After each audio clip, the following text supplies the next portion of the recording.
उठा करके चले गए अपने घर। किसी ने पूछा अरे कहाँ? बोले भगवान तो बड़े स्वार्थी हैं, भगवान तो ऊंच नीच देखते हैं। बताओ ध्रुव को 5 महीना में मिल गए, हम यहाँ 5000 साल से यहाँ इतने सारे संत लगे हुए हैं, अभी तक ठाकुर जी नहीं मिले, उसको 5 महीने में मिल गए। इसका मतलब क्या है? ठाकुर जी आपका वर्ष विधि नहीं। कई लोग, मैं घरों में जाता हूं, मुझसे कहते हैं महाराज जी हम पता है 4 घंटे पूजा करते हैं, हम 4 बजे उठ जाते हैं, नहा धो करके 5 बजे बैठ जाते हैं और 8 बजे तक मैं हिलता नहीं हूं, ठाकुर जी की पूरी पूजा कर 4 घंटे करता हूं। लेकिन 4 घंटे में आप कितनी बार तो झपकी लग जाती है, कितनी बार तो फोन उठा लेते हैं, रामू चाय बना देना, अब मेरी पूजा हो रही है पूरी। ऐसे 4 घंटे का क्या फायदा? लेकिन आप 4 मिनट भी ठाकुर जी के सामने बैठे और बिल्कुल निष्फिक्र होकर के, देहाभिमान शून्य होकर के, पूर्ण रूपेण ठाकुर जी के होकर के बैठते हैं, तो 4 घंटा व्यर्थ है, 4 मिनट श्रेष्ठ है। उद्देश्य उसकी पवित्रता।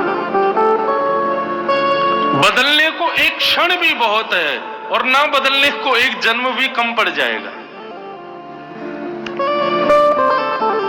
बदलना होगा तो एक क्षण में बदल जाओगे। बस उस क्षण में उद्देश्य पवित्र हो, उस क्षण में भाव पवित्र हो, उत्कंठा पवित्र हो। ध्रुव जी की तपस्या 5 महीने की थी, लेकिन 5 महीने में भगवत प्राप्ति की उत्कंठा। उत्कंठा मतलब, उत्कंठा किसे कहते हैं? उत्कंठा मतलब जैसे आप संसारी वस्तु को प्राप्त करने के लिए लगन लगाते हो, लगे रहते हो, मुझे आईफोन चाहिए चाहिए, कितने का मिलेगा? बोले इतने का मिलेगा, इसके लिए चाहे मुझे जो कुछ करना पड़े। माता पिता लोभ देते हैं बालक को, इतने % मार्क्स लाएगा तुझे मैं आईफोन दूंगा। तो बालक अपने भविष्य को केंद्र में नहीं रखता, आईफोन को केंद्र में रखता है और पढ़ता है, और अच्छे मार्क्स लाता है तो माता पिता उसको देते हैं। ऐसे ही बंधु हर क्रिया के लक्ष्य में श्री कृष्ण, ये उद्देश्य की पवित्रता है। लोग वृंदावन भी आ रहे हैं ना, तो उनका उद्देश्य पवित्र नहीं है। उनका उद्देश्य वहां भी पुण्य की प्राप्ति और क्षमा करें हाथ जोड़ के प्रार्थना। ये ऐसा नहीं सोचना ये महाराज जी हमको आज डांट रहे हैं क्या। डांट वांट नहीं रहा हूं, मैं तो केवल एक बात बता रहा हूं, सबको बता रहा हूं, जो लोग आस्था पर भी सुन रहे हैं या भक्ति पथ लाइव पे भी, यूट्यूब पे, सबको कह रहा हूं, उद्देश्य अपना पवित्र रखो। आप कोई भी क्रिया करिए, फिर वो क्रिया लाभकारी होगी।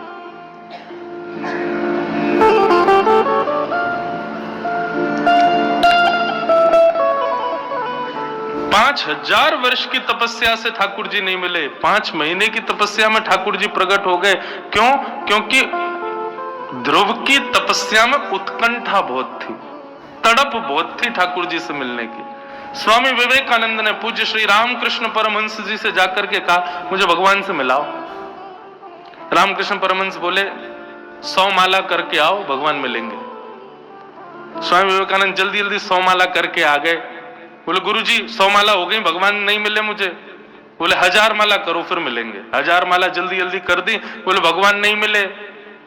बोले सुनो 5000 माला करो। 2-3 दिन तक लगे रहे महाराज, स्वामी विवेकानंद भगवान मिलेंगे, भगवान। 5000 माला हो गई, नहीं मिले।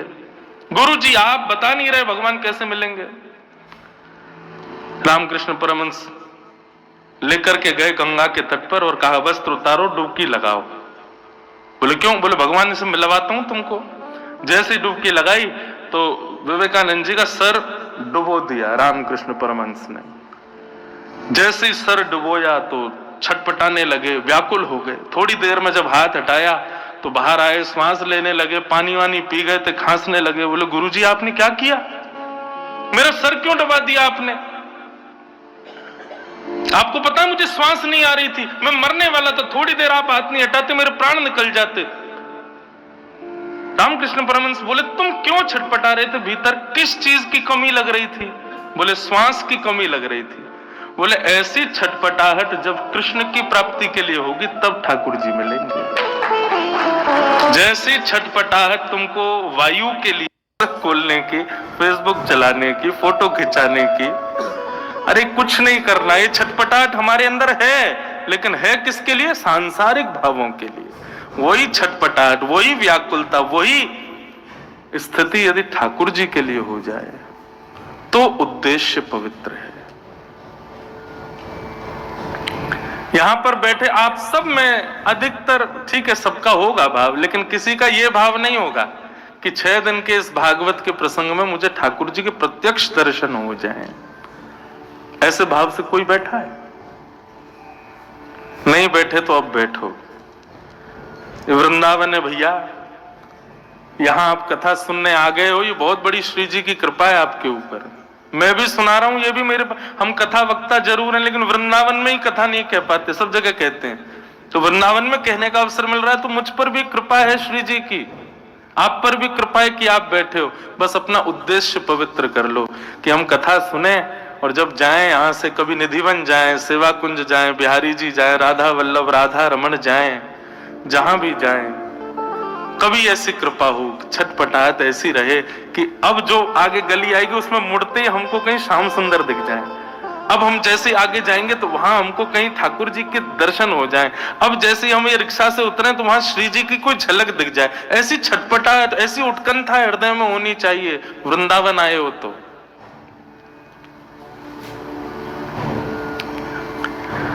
उद्देश्य पवित्र रखो बंधुओं। श्रीमद् भागवत, मैं आपके सामने खुली बात कहूं, मैं कथाओं में भी कहता हूं, आप यदि धर्म, अर्थ, काम, मोक्ष या सांसारिक किसी कामना से कथा सुन रहे हैं, करा रहे हैं, आपकी वो कामना कभी पूरी नहीं होगी। श्रीमद् भागवत से केवल एक कामना रखो,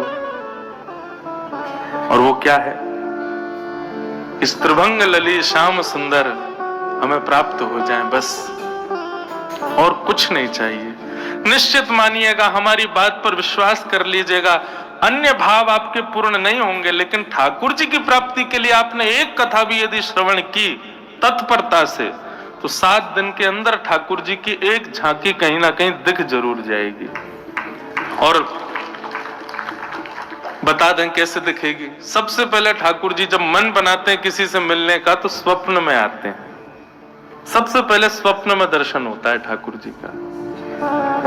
स्वप्न में ठाकुर जी दिख जाएं, किसी से शेयर नहीं करना, किसी को बताना नहीं, कुछ नहीं, बस अपने हृदय में ही रखो, प्रसन्न हो जाना। हाँ, ठाकुर जी स्वप्न में आ गए, इसका मतलब ठाकुर जी हमको चुन चुके हैं मिलने के लिए। अब हमको और प्रयास करना है कि बस ये स्वप्न के ठाकुर जी प्रत्यक्ष आ जाएं।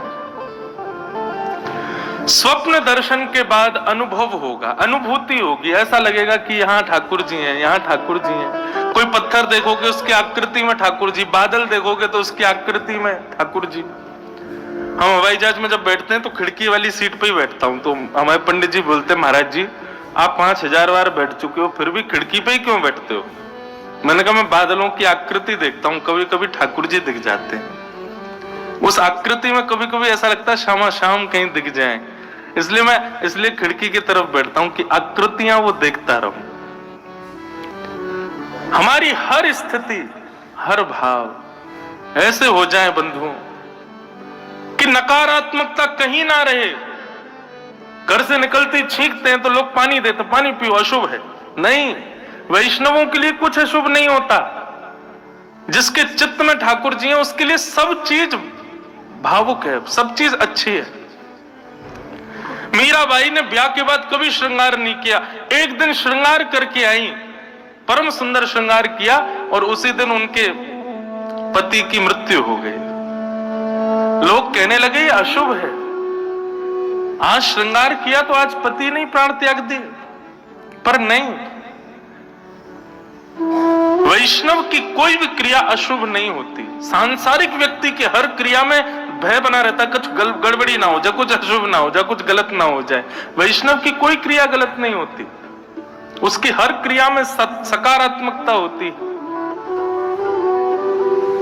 इसलिए भैया और कोई उद्देश्य मत रखो, श्रीमद् भागवत जी से एक ही चीज मांगो कि बस हमको ठाकुर जी मिल जाए। 2024 का एक ही प्रण ले लो, आप कहीं भी जाओ, कुछ भी मांगो, कुछ भी करो, जो भी आपके मन में है। पर अब 2024 में हमारी कई एक बात मानना, किसी भी तीर्थ में जाओ, धाम में जाओ, कोई अनुष्ठान कराओ, संकल्प करो, कुछ भी करो, हर जगह एक ही कामना करो, बस श्याम सुंदर हमको मिल जाए, एक बार मिल जाए। ठाकुर जी हमको एक बार दर्शन दे दें बस। तो स्वप्न दर्शन, फिर अनुभव दर्शन, अनुभूति होगी। आकृतियां कुछ भी होंगी, आपको दिखेगा कि नहीं ये तो ठाकुर जी हैं। ये देखो ना, ऐसा लग रहा है कि श्याम सुंदर खड़े हैं, बंशी बजा रहे हैं, ऐसी आकृतियां दिखेंगी। और तीसरा होगा प्रत्यक्ष दर्शन। ठाकुर जी आके सामने खड़े ही हो जाएंगे, फिर आंखें मीड़ना, नोचना, देखना कि हाँ नहीं मैं उठा ही हुआ हूं, ठाकुर जी खड़े सामने। स्वप्न दर्शन प्रथम सिद्धि है भगवत प्राप्ति की। तो बस उद्देश्य शुद्ध रखो। श्याम सुंदर सदा हमको प्यारे रहे, हम उन्हीं के रहे, वो हमारे रहे। श्याम सुंदर सदा हमको प्यारे रहे, हम उन्हीं के रहे, वो हमारे रहे। श्याम सुंदर सदा हमको प्यारे रहे, हम उन्हीं के रहे, वो हमारे रहे। श्याम सुंदर सदा हमको प्यारे रहे, हम उन्हीं के रहे, वो हमारे रहे। हम उन्हीं के रहे, वो हमारे रहे। हम उन्हीं के रहे, वो हमारे।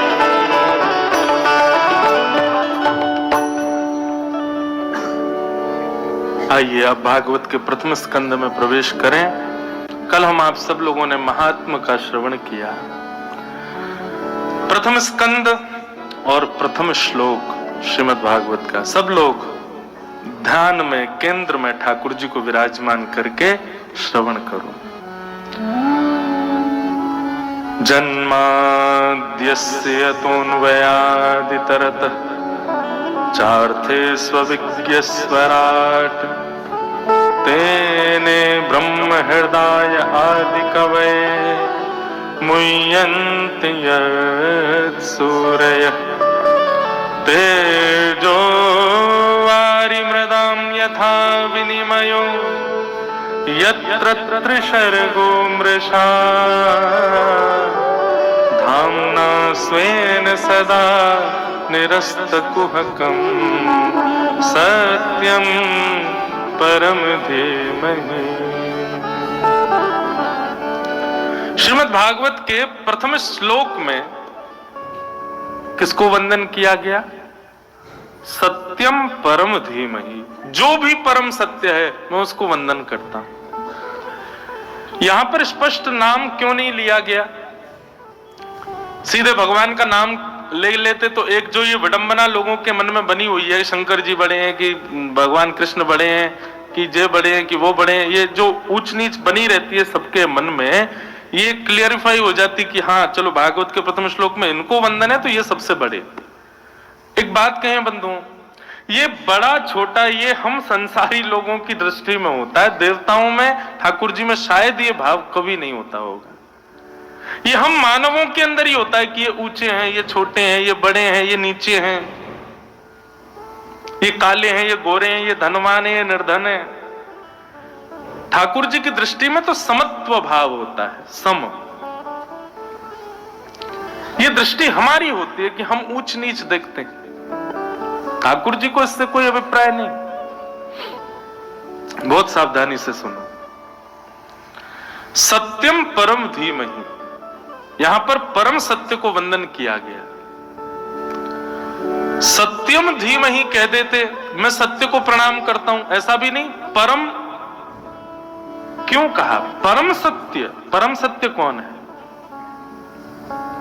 कलयुग केवल नाम आधारा, सुमिर सुमिर नर उतरे पारा। एक बात बहुत ध्यान से समझ लीजिए बंधुओं कि कलयुग में तीर्थ यात्राएं करना, बहुत मंदिरों में जाके दर्शन करना, ये इतना जरूरी नहीं है। कलयुग में तन को एक जगह बिठा करके मन से ठाकुर जी का नाम उच्चारण करना, यह बहुत आवश्यक है। कलयुग में नाम की प्रधानता ज्यादा है, दर्शन की प्रधानता, ठाकुर जी के श्रृंगार की प्रधानता, ठाकुर जी के उत्सवों की प्रधानता ठीक है, करनी चाहिए जब समय मिले, जब अवकाश हो, पर सबसे ज्यादा प्रधान है ठाकुर जी का नाम स्मरण। लेकिन आपको एक बात बताएं, व्यक्ति तीर्थ यात्रा कर लेता है, व्यक्ति उत्सव कर लेता है, ठाकुर जी की सेवा श्रृंगार कर लेता है, लेकिन उससे कहो एकांत में बैठ के नाम जपो, वो नहीं कर पाता। क्यों? मन एकाग्री नहीं है। बंबई में मेरी कथा चल रही थी तो एक व्यक्ति बोला, महाराज जी जब मैं नाम जप करता हूं ना तो नेत्र बंद करता हूं तो मुझे ठाकुर जी नहीं, मुझे अप्सराएं दिखती हैं, मैं क्या करूं? सोचो, आप हंस तो गए सब, लेकिन एक बात कहें, यहां पर बैठे भी 95% लोगों को भी ऐसा ही कुछ दिखेगा, ठाकुर जी नहीं दिखेंगे। यहां पर बैठे भी 90% लोगों को ठाकुर जी नहीं दिखेंगे नेत्र बंद करने पर। और ये इसका कारण क्या है? चित्त हमारा मलिन है। अधिकतर लोगों को सुना जाता है, वो सुबह उठ के अपना जब स्वप्न बताते हैं तो जरूर कोई अपशगुन ही देखा होता है, उन्होंने कुछ विचित्र ही देखा होता है।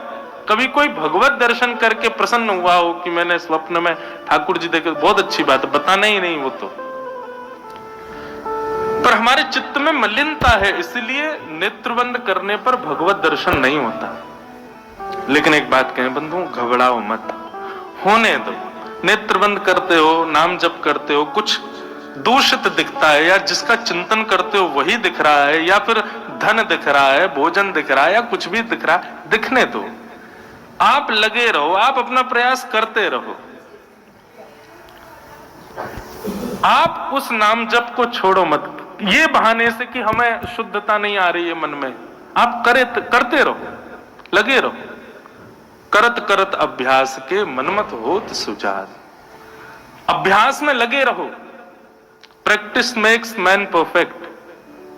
अभ्यास से ही परफेक्शन आता है। आप अभ्यास कीजिए। ये कली का प्रभाव है। कलयुग नहीं चाहता कि हम भजन करें, इसलिए कली दूषित विचार हृदय में प्रकट कर देता है। परंतु आप लगे रहो, लगे रहो, लगे रहो, लगे रहो, तो कली भी समझ जाएगा हम चाहे कितना भी कर लें, ये रुकने वाला नहीं है। तो एक समय कली आपके आगे हाथ जोड़ देगा और उसके बाद अपने आप पवित्र विचार आने प्रारंभ हो जाएंगे।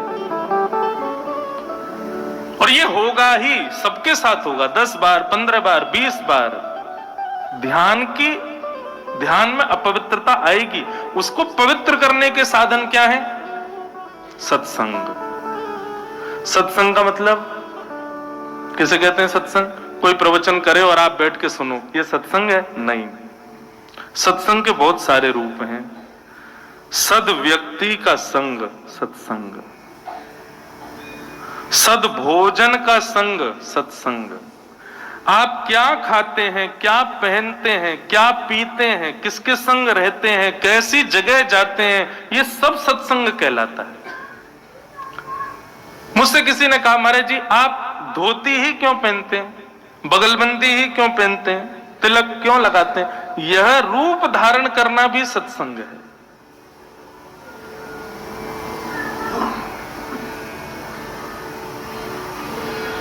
बाहर रोड पर कोई ठेले वाले ने कुछ चाट वाट बेच रहा हो, वहां आप लोग जाएंगे ना तो वो कुछ नहीं कहेगा, जैसा कहोगे बना के दे देगा। लेकिन धोती पहन के बगलबंदी पे तिलक लगाए हम जाएंगे ना तो हमसे वो 5 बार पूछेगा, महाराज जी मैं थोड़ा साफ कर दूं, मैं थोड़ा हाथ धो लूं, ये पवित्र है, शुद्ध है, कोई दिक्कत नहीं। अरे और छोड़ो, फ्लाइट में जो एरोस्टेज भोजन परोसने आती है ना, वो सबसे पूछती है वेज नॉन वेज। लेकिन हमारा रूप देख के वो नॉनवेज तो बोलती ही नहीं है। वो पूछेगी महाराज आप तो वेज ही लेंगे ना, वेज में भी जैन लेंगे। मैंने नहीं, हमें चाहिए ही नहीं कुछ भी। उसको कैसे पता कि मैं अपवित्र नहीं खा सकता? मेरे स्वरूप ने बताया। तो ये स्वरूप भी सत्संग है। आप कैसे स्थानों पर जाते हैं, कैसे लोगों के संग बैठते हैं, उनसे क्या वार्ताएं करते हैं, यह भी सत्संग कहलाता है। केवल किसी का प्रवचन सुनना मात्र सत्संग नहीं है। यह सत्संग की प्रारंभिक सीढ़ी हो सकती है, परंतु आपके पूरे दिन की दिनचर्या भी सत्संग को दर्शाती है। वस्त्र भी सत्संग है, वेश भी सत्संग है। मीराबाई कहती है ना, हम लोग श्रृंगार करते हैं, किस लिए करते हैं? हम सजते हैं, साड़ी पहनते हैं, कुर्ता पहनते हैं, कुछ भी पहनते हैं, गले में हार पहनते हैं, कानों में कुंडल लगाते हैं। किस लिए? परफ्यूम लगाते हैं ताकि चार लोग हमसे पूछें भाई साड़ी कहां से ली, कुर्ता कहां से लिया, कुंडल बड़े बढ़िया, आपके गले का हार बहुत सुंदर, परफ्यूम कौन सा लगाया। हम दूसरे को रिझाने के लिए ही पूरी क्रिया करते हैं। तो मीराबाई कहती हैं, जिन भेषा मारो सावरो रीछ है, जिन भेषा मेरो गिरधर रीछ है, मैं सो ही भेष धरूंगी, हो बाला सो ही भेष धरूंगी, हो मैं बैरागन। वृंदावन में आप लोग घूम रहे हो 2 दिन से, देखो यहाँ के लोग कैसे रहते हैं। तिलक लगा के घूमेंगे, धोती पहनेंगे, इतनी सर्दी है फिर भी धोती में रहेंगे। कई लोगों के नियम है वो पादुका नहीं पहनते, नंगे पांव घूमेंगे। क्यों? क्योंकि उनकी वेशभूषा में भी आपको रिझाना श्रेष्ठ नहीं है। वो इसीलिए ऐसे बन के घूम रहे हैं कि बिहारी जी हमसे प्रसन्न रहे। ये श्रृंगार बिहारी जी का है, ये श्रृंगार राधारमण लाल के लिए, ये श्रृंगार श्री राधा वल्लभ जी को खुश करने के लिए। संसार के लोगों को भले ही तुम्हारे तिलक से पीड़ा हो, तिलक लगाए कलकत्ता में घूमो, तिलक लगाए दिल्ली में घूमो, 4 लोग टोक देंगे, लेकिन वृंदावन में कोई नहीं टोकेगा। क्यों? वृंदावन में किया गया श्रृंगार भी ठाकुर जी की प्रसन्नता के लिए। तो वह श्रृंगार भी आपका सत्संग बन जाता है।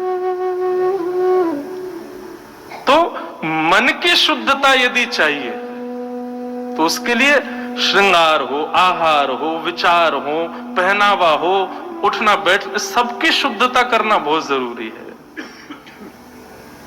आप कहीं भी दुकान से पैकेट खरीद के फाड़ के खा लोगे, संत क्यों नहीं खा रहा है, कोई वैष्णव क्यों नहीं खा रहा है? क्योंकि उसको पता है कि इस आहार के सेवन से मेरा मन मलिन होगा। संत महापुरुष तो अपना जल भी संग लेके चलते हैं, वो बाहर का जल भी नहीं पीते। क्यों?